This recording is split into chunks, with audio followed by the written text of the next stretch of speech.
unlikely group had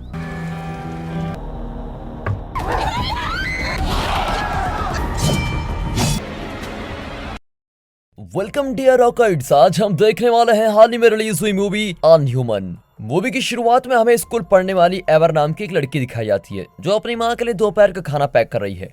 उसकी माँ देखती है कि एवर थोड़ा परेशान है, इसलिए वो उससे बात करने की कोशिश करती है, लेकिन एवर अपनी माँ से कहती है कि माँ मैं ठीक हूँ। फिर एवर की माँ अपने काम पर चली जाती है और एवर अपने खाने के लिए बैग में केला रख लेती है। तभी उसके बाहर से कार के हॉर्न की आवाज आती है और घर के बाहर उसकी सबसे अच्छी दोस्त तमारा अपनी कार में उसका इंतजार कर रही होती है।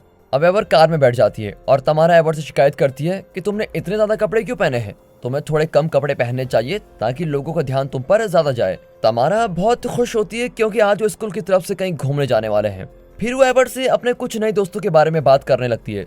तभी एवर कहती है कि मुझे तुम्हारे नए दोस्तों के बारे में बात करने में कोई शौक नहीं है।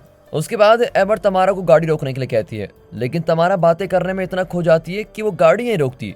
एवर उसको रोकने की कोशिश करती है, तभी वो साइकिल पर सवार रैंडल नाम के एक लड़के को गाड़ी से टक्कर मार देती है। अब एवर रैंडल को देखने के लिए कार से बाहर निकलती है और उसके पीछे पीछे तामरा भी आ जाती है। रैंडल बहुत गुस्से में होता है क्योंकि वो लगभग मरने वाला था, लेकिन जैसे ही वो तमारा को अपने सामने देखता है तो वो शांत हो जाता है। एवर रैंडल की गिरी हुई चीजों को उठाने में उसकी मदद करने लगती है, लेकिन रैंडल उससे कहता है मुझे कोई मदद नहीं चाहिए। वो तमारा से बात करने की कोशिश करता है, लेकिन अचानक से कोई उसके ऊपर कोल्ड ड्रिंक फेंकर मार देता है। डैनी और हंट रैंडल के ऊपर कोल्ड ड्रिंक गिरी हुई देखकर हंसने लगते हैं। तभी डैनी की गर्लफ्रेंड जैसी तमारा से कहती है तुम्हारे कपड़े अच्छे लग रहे हैं, और ये सुनकर तमारा रैंडल को छोड़कर जैसी पर ध्यान देने लगती है। डैनी हंसते हुए वहां से निकल जाता है और एवर रैंडल से पूछती है तुम हमारे साथ स्कूल तक चलना चाहोगे, लेकिन तमारा मना कर देती है और कहती है कि मेरी कार में जगह नहीं है। फिर तमारा अपनी कार में जाकर बैठ जाती है और एवर वहां से जाने से पहले एक बार फिर रैंडल से माफी मांगती है। सभी स्टूडेंट्स बस में चढ़ जाते हैं और मिस्टर लोरेंजो सभी से उनके फोन को एक बैग में डलवा देते हैं। एवर उनसे कहती है कि मेरे पास फोन नहीं है, और ये सुनकर मिस्टर लोरेंजो उसका मजाक उड़ाते हैं। वो बस में चढ़कर तमारा के पास जाकर बैठ जाती है। एवर तमारा को डांटती है कि तुमने रैंडल पर ध्यान क्यों नहीं दिया, लेकिन वो कहती है कि मैं उसको बहुत पहले से जानती हूँ। रैंडल फिर बस में चढ़ता है और डैनी उसकी गंदी शर्ट होने की वजह से उसका मजाक उड़ाता है। फिर जैसी कैंडेंस नाम की एक लड़की से बात कर रही होती है और जैसी उससे कहती है कि तुम्हें काली लिपस्टिक लगानी चाहिए। कैंडेंस उसके सुझाव के लिए उसका शुक्र अदा करती है, लेकिन वो जल्दी समझ जाती है कि जैसी उसकी ब्रेसेस की वजह से उसका मजाक उड़ा रही है। रेयान बस में चढ़ता है और जब रेयान डैनी को घूरता है तब डैनी थोड़ा परेशान हो जाता है। अब उनका सफर शुरू हो जाता है और कुछ देर बाद लोरेंजो अपनी नींद से उठता है और देखता है कि बस गलत दिशा में जा रही है। वो ड्राइवर को बस रोकने के लिए कहता है, लेकिन ड्राइवर गुस्सा हो जाता है क्योंकि लोरेंजो उसको धमकी दे रहा होता है कि तुम ऐसा नहीं करोगे तो मैं तुम्हारी शिकायत कर दूंगा। अब इस सब के बीच ड्राइवर का ध्यान रोड से हट जाता है और वो किसी को बस से टक्कर मार देता है। बस के शीशे पर खून फैल जाता है और बस जंगल में एक पेड़ से टकरा जाती है। कुछ स्टूडेंट्स को एक्सीडेंट की वजह से छोटी मोटी चोट लग जाती है, लेकिन कोई भी बुरी तरह से घायल नहीं होता। तभी बस के दरवाजे को कोई जोर जोर से बजा रहा होता है और सभी स्टूडेंट्स से सुनकर बिल्कुल चौंक जाते हैं। फिर बस के रेडियो पर एक खबर आती है कि पूरे शहर में किसी तरह का केमिकल फैल गया है। एक अजीब सा आदमी अपना हाथ बस की खिड़की पर रखता है, जिसको देखकर सभी स्टूडेंट्स डर जाते हैं। वो बस के मेन दरवाजे पर खड़ा होता है और दरवाजे को जोर जोर से बजा रहा होता है। अब लोरेंजो ड्राइवर को दरवाजा खोलने के लिए कहता है, लेकिन ड्राइवर दरवाजा खोलने से मना करता है। लोरेंजो ड्राइवर की ये बात सुनकर गुस्से में आ जाता है और वो ड्राइवर को बहुत बुरा भला कहने लगता है। फिर उसको जबरदस्ती दरवाजा खोलना ही पड़ता है। सभी स्टूडेंट्स डर की वजह से बस के आखिर में चले जाते हैं। अब एक अजीब सा आदमी लोरेंजो पर हमला कर देता है और उसकी गर्दन को अपने दांतों से काट लेता है। सभी स्टूडेंट्स डर के मारे चिल्लाने लगते हैं और बहुत से स्टूडेंट्स बस के पीछे के दरवाजे से बस से बाहर निकल जाते हैं। एवर कैंडेंस को बचाने की कोशिश करती है, लेकिन वो आदमी उसे बस के अंदर घसीट लेता है। अब बचे हुए स्टूडेंट्स जंगल के अंदर भाग रहे होते हैं और सोचते हैं कि आखिर वो आदमी है कौन। रैंडल उन्हें सुझाव देता है कि उन सभी को छुपने के लिए पास की एक बिल्डिंग में जाना होगा जहां पर वो सेफ रह सकते हैं। अब जैसे ही वो उस अजीब से आदमी की आवाज को सुनते हैं, वो दोबारा से भागना शुरू करते हैं। डैनी भागकर एक बिल्डिंग के अंदर चला जाता है और वो एक मरे हुए घोड़े से जाकर टकराता है। वो उड़ता है तो दूसरों के साथ भागते हुए जंगल में चला जाता है। अब भागते भागते वो सभी एक अजीब सी बिल्डिंग में जाकर पहुंचते हैं और रैंडल और स्टीवन उनसे कहते हैं कि वो अजीब सा आदमी कोई और नहीं बल्कि एक ज़ॉम्बी है। डैनी कहता है कि वो आदमी कोई ज़ॉम्बी नहीं है, और तभी उन सभी को उस आदमी की आवाज फिर से सुनाई देती है। वो सभी अलग होते हैं और हथियारों को ढूंढने लगते हैं। तमारा, जैसी और डैनी एक साथ जाती हैं और हंट, एवर, रैंडल और स्टीवन एक साथ जाते हैं और उनको एक कमरे में कुछ अजीब से हथियार मिलते हैं। डैनी रैंडल का हथियार छीन लेता है और वो मेन दरवाजे की निगरानी के लिए उसका इस्तेमाल करता है। तभी अचानक से स्टूडेंट्स को बाहर से किसी की चिल्लाने की आवाज सुनाई देती है। अब वो समझ जाते हैं कि कैंडेंस को मदद की जरूरत है। एवर सभी से कहती है कि उन्हें कैंडेंस की मदद करनी चाहिए। लेकिन बाकी सभी उसकी बात से सहमत नहीं होते। अब ज़ॉम्बी एक कार के ऊपर खड़ा होता है और जैसे वो कैंडेंस की ओर बढ़ता है तभी एवर कैंडेंस का ध्यान खींचने के लिए चिल्लाती है। अब बस का ड्राइवर भी एक ज़ॉम्बी में बदल चुका है और दरवाजा तोड़कर वो अंदर आता है और सभी ड्राइवर को देखकर भाग जाते हैं। दूसरा ज़ॉम्बी भी बिल्डिंग में घुस जाता है। ज़ॉम्बी स्टूडेंट्स का पीछा करता है और वो सभी भागते हुए खुद को एक कमरे में बंद कर देते हैं। अब एवर कमरे की लाइट्स ऑन करती है और तभी रेयान कमरे में आकर बाकी सभी को चौंका देता है। रेयान बाकी सभी को बताता है कि कैसे सभी लोगों पर ज़ॉम्बी ने हमला कर दिया है और जिन भी लोगों को ज़ॉम्बी ने काटा है वो सभी बहुत ही अजीब व्यवहार कर रहे हैं। तभी रेंडाल कहता है कि जिन लोगों को ज़ॉम्बीज ने काटा है वो सभी भी ज़ॉम्बीज में बदल रहे हैं। अब ज़ॉम्बीज दरवाजा तोड़कर कमरे में घुस जाते हैं और रेंडाल उन सभी की वहां से बाहर निकलने में मदद करता है। इसी बीच हंट ज़ॉम्बीज से लड़ता है, जबकि डैनी पहले तो थोड़ा हिचकिचाता है लेकिन बाद में वो हंट की मदद भी करता है। आखिरकार वो ज़ॉम्बीज हंट को लेकर चले जाते हैं और डैनी एवर को बचाता है और वो वहां से भाग जाते हैं। अब वो सभी भागते भागते एक अजीब से कमरे में पहुंचते हैं और डैनी सभी को बताता है कि ज़ॉम्बीज हंट को लेकर चले गए हैं। डैनी एवर पर आरोप लगाता है कि हंट के साथ जो कुछ भी हुआ है उसके लिए तुम आरोपी हो और ये सब सिर्फ हम लोगों के साथ ही नहीं हो रहा है। वो सभी कमरे को अच्छे से देख लेते हैं और उनको कमरे के अंदर कुछ पुतले दिखाई देते हैं जो बिल्कुल उनकी तरह दिख रहे होते हैं। ड्राइवर कमरे का दरवाजा तोड़कर अंदर घुस जाता है और डैनी ड्राइवर को नीचे गिराता है और उसको मारने भी लगता है।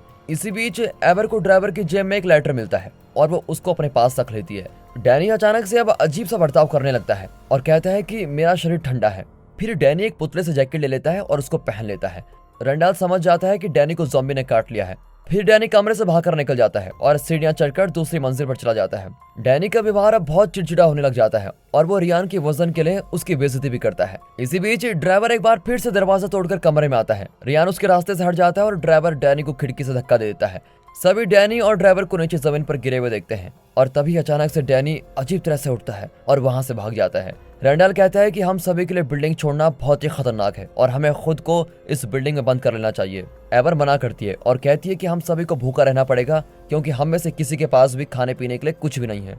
वो कहती है कि हमें बिल्डिंग से बाहर निकलना चाहिए क्योंकि बाहर हमें मदद मिल सकती है। और तभी रेंडाल एवर से पूछता है कि तुम ही बताओ हमें क्या करना चाहिए।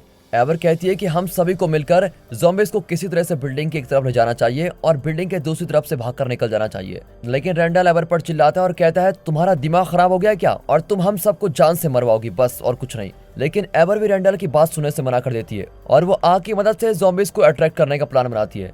उसी रात एवर स्प्रे के कुछ डब्बों को इकट्ठा करती है और उनमें लाइटर की मदद से आग लगा देती है।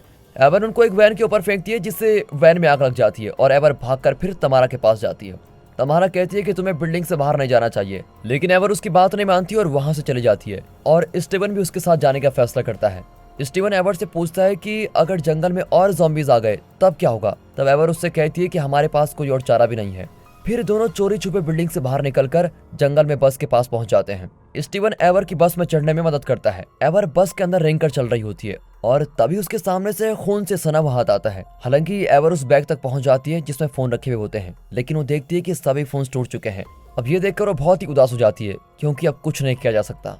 तभी स्टीवन उसके बगल में बैठता है और कहता है तुम बुरा मत मानो, मैं जानता हूँ कि तुम कैसा महसूस कर रही हो। फिर कुछ देर उससे बात करने के बाद एवर उससे किस करने की कोशिश करती है, लेकिन स्टीवन हिचकिचाता है क्योंकि उसे लगता है कि उसके मुंह के अंदर से बदबू आ रही है। दोनों किस करने वाले होते हैं तभी एवर की नजर रेडियो की ओर जाती है। एवर रेडियो चैनल बदलकर ये जानने की कोशिश करती है कि अभी तक बाहर की हालत कैसे हैं। तभी गलती से वो रेडियो में लगी एक टेप को चला देती है जिसमें वही आपातकालीन स्थिति के बारे में न्यूज चल रही होती है जो उन्होंने पहले सुनी थी। तभी स्टीवन एक अजीब से केमिकल का इंजेक्शन एवर की गर्दन पर मार देता है। अब एवर को चक्कर आने लग जाते हैं और वो जमीन पर ही गिर जाती है। इसी बीच स्टीवन उससे माफी मांगता रहता है। रेंडल बस के अंदर आता है और स्टीवन से बात करता है। अब दिखाते हैं कि इन दोनों ने क्या प्लान किया था। कुछ हफ्ते पहले रेंडल स्टीवन को बताता है मेरे पास एक योजना है जिससे हमें जितने भी बच्चे परेशान करते हैं वो हमें फिर कभी परेशान नहीं करेंगे और हम दोनों को सभी हीरो मानेंगे। वो दोनों बिल्डिंग में अपनी योजना बनाना शुरू कर देते हैं और रेंडल स्टीवन को बताता है मैंने हम दोनों की मदद के लिए चिप नाम के एक आदमी को काम पर रखा हुआ है। फिर चिप बस के अंदर आता है और अपना मास्क उतारता है। उन दोनों ने मिलकर पुतलों को बिल्डिंग में रखा और बस का ड्राइवर भी उसकी योजना में शामिल था। अब एवर समझ जाती है कि ये ज़ॉम्बीज नहीं है, लेकिन चिप बाकी स्टूडेंट्स को एक अजीब सी दवाई की मदद से काबू कर रहा होता है। अब एवर को याद आता है जब तमारा ने रेंडल को कार से टक्कर मारी थी तभी रेंडल के बैग से कुछ चीजें गिरी थी और उसकी कॉपी में कुछ अजीब तस्वीर भी बनी हुई थी। अब यहाँ स्टीवन रेंडल और चिप पर चिल्लाता है क्योंकि उनकी योजना की वजह से बस का ड्राइवर मारा गया। चिप उनसे कहता है कि मैं अपना काम कर चुका हूँ और सभी स्टूडेंट्स को मैंने एक पिंजरे में बंद कर दिया है। सभी स्टूडेंट्स हमारी योजना के बारे में जानते हैं, इसीलिए हमें सभी स्टूडेंट्स को जान से मारना होगा ताकि हम में से कोई जेल ना जाए। रैंडल और चिप बस से बाहर चले जाते हैं और रैंडल स्टीवन से कहता है कि तुम एवर को जान से मार दो क्योंकि अब वो हमारी योजना के बारे में सब कुछ जानती है। फिर रैंडल और स्टीवन वापस चले जाते हैं और चिप बस के अंदर ड्राइवर की सीट पर बैठ जाता है। एवर बेहोश हो जाती है और लोरेंजो उससे कहता है कि एवर, अगर तुमने जल्दी कुछ नहीं किया तो चिप तुम्हें जान से मार देगा। अब यहाँ रैंडल दरवाजा खोलता है। बाकी सभी स्टूडेंट्स पिंजरे में बंद होते हैं और जिस दवाई का इंजेक्शन उन्होंने दिया होता है वो अब खत्म हो गई है। एवर रेंगते हुए बस से बाहर निकलने की कोशिश करती है लेकिन चिप उस पर हमला कर देता है। लोरेंजो उसको याद दिलाता है कि तुम हार मत मानो, तुम्हें ही अब कुछ करना पड़ेगा। फिर एवर अपने सर से चिप को टक्कर मारती है और एक बड़ा सा रेडियो उठाकर उसके सर पर मार देती है, जिससे वो वहीं पर मर जाता है। स्टीवन एक बार फिर से स्टूडेंट्स को दवाई वाला इंजेक्शन लगा देता है और रैंडल उस कमरे से बाहर चला जाता है। तमारा रैंडल के पास जाती है और वो तमारा को बताता है कि ज़ॉम्बीज ने एवर को मार दिया है। बेचारी तमारा रोते हुए उसको गले लगा लेती है और रैंडल उसको शांत करता है। रैंडल तमारा से पूछता है कि बाकी बचे हुए स्टूडेंट्स कहाँ पर हैं। तब तमारा बाकी बचे हुए स्टूडेंट्स को ढूंढने में उसकी मदद करती है। इसी दौरान एवर उठकर बस से बाहर निकलती है। एवर बिल्डिंग की ओर भागती है ताकि वो रैंडल और स्टीवन को बाकी स्टूडेंट्स को मारने से रोक सके। यहाँ रैंडल बाकी सभी को बता देता है, मैंने ज़ॉम्बीज को एक कमरे में बंद कर दिया है और हम सभी को जिंदा रहने के लिए उन्हें मरना होगा। रैंडल सभी को हथियार देता है और इसी बीच एवर उस कमरे में पहुंच जाती है जहां स्टीवन होता है। रैंडल दरवाजा खोलता है और बाकी सभी बचे हुए स्टूडेंट्स हमला करने वाले होते हैं कि तभी एवर उन्हें हमला करने से रोक देती है और उन्हें बताती है ये सब स्टीवन और रैंडल की चाल है ताकि वो हम सभी को मार सके। तमारा को एवर पर विश्वास होता है और वो अपने पैड से रैंडल के सर पर मारती है। स्टीवन एवर की पीठ पीछे इंजेक्शन मारने की कोशिश करता है लेकिन डैनी और बाकी सभी उसको पकड़कर पिंजरे में खींच देते हैं और उसको खूब पीटने लगते हैं। रैंडल उठता है और अपनी तलवार से एवर पर हमला कर देता है। तभी एवर एक लोहे के डंडे से अपने आप को बचा देती है और तमारा एवर की मदद करने के लिए भाग कर आती है। फिर रैंडल तलवार की मदद से उसके बेड को ही तोड़ देता है और वो उनको मारने वाला होता है कि तभी डैनी बीच में आ जाता है और उसे तलवार लग जाती है। अब जैसी लोहे के डंडे को उठाती है और रैंडल के सर पर जोर से मारती है। रैंडल फिर दोबारा उठता है और इस बार एवर दवाई के इंजेक्शन उठाती है और रैंडल के सर पर बहुत सारे इंजेक्शन मार देती है। फिर वो रैंडल को सीढ़ियों से धक्का दे देती है और तमारा भागकर एवर के पास आती है। रैंडल फिर से कमरे में आता है और इस बार दवाई की वजह से वो एक ज़ॉम्बी में बदल चुका है। फिर सभी लड़कियां उठती है और रैंडल को खूब पीटने लगती है। जब रैंडल उनसे लड़ने लगता है तभी रेयान रैंडल से लड़ने लगता है। अब एवर तलवार उठाती है और रैंडल को खत्म कर देती है। अब अगली सुबह देखते हैं तो सभी स्टूडेंट्स अपने बीच सारी लड़ाई खत्म कर देते हैं और एक साथ बिल्डिंग से बाहर निकलते हैं। डैनी हंट को बताता है कि रियान और मैं बहुत ही अच्छे दोस्त थे जब हम मोटे थे, लेकिन जब मैंने अपना वजन कम कर दिया तब मैं थोड़ा मतलबी हो गया और रियान से दोस्ती खत्म कर दी। एवर और तमारा एक साथ बैठे होते हैं और तमारा एवर से कहती है, मुझे माफ कर दो क्योंकि जब तुम्हें मेरी सबसे ज्यादा जरूरत थी तब मैंने तुम्हारा साथ नहीं दिया था। एवर उसको माफ कर देती है। अब सभी स्टूडेंट्स बस के पास वापस जाते हैं और कुछ ही देर की मेहनत के बाद वो सभी बस को ठीक भी कर देते हैं। अचानक से लोरेंजो उठता है और सभी को चौंका देता है। और दोस्तों यहाँ पर ये मूवी खत्म होती है। दोस्तों अगर वीडियो अच्छी लगी हो, मूवी अच्छी लगी हो, एक्सप्लेनेशन अच्छा लगा हो, वीडियो को लाइक कर दें, चैनल को सब्सक्राइब करना बिल्कुल ना भूलेगा। बाकी मिलता है अगली वीडियो में, तब तक के लिए गुड बाय, अपना ख्याल रखिए and finally thanks for watching.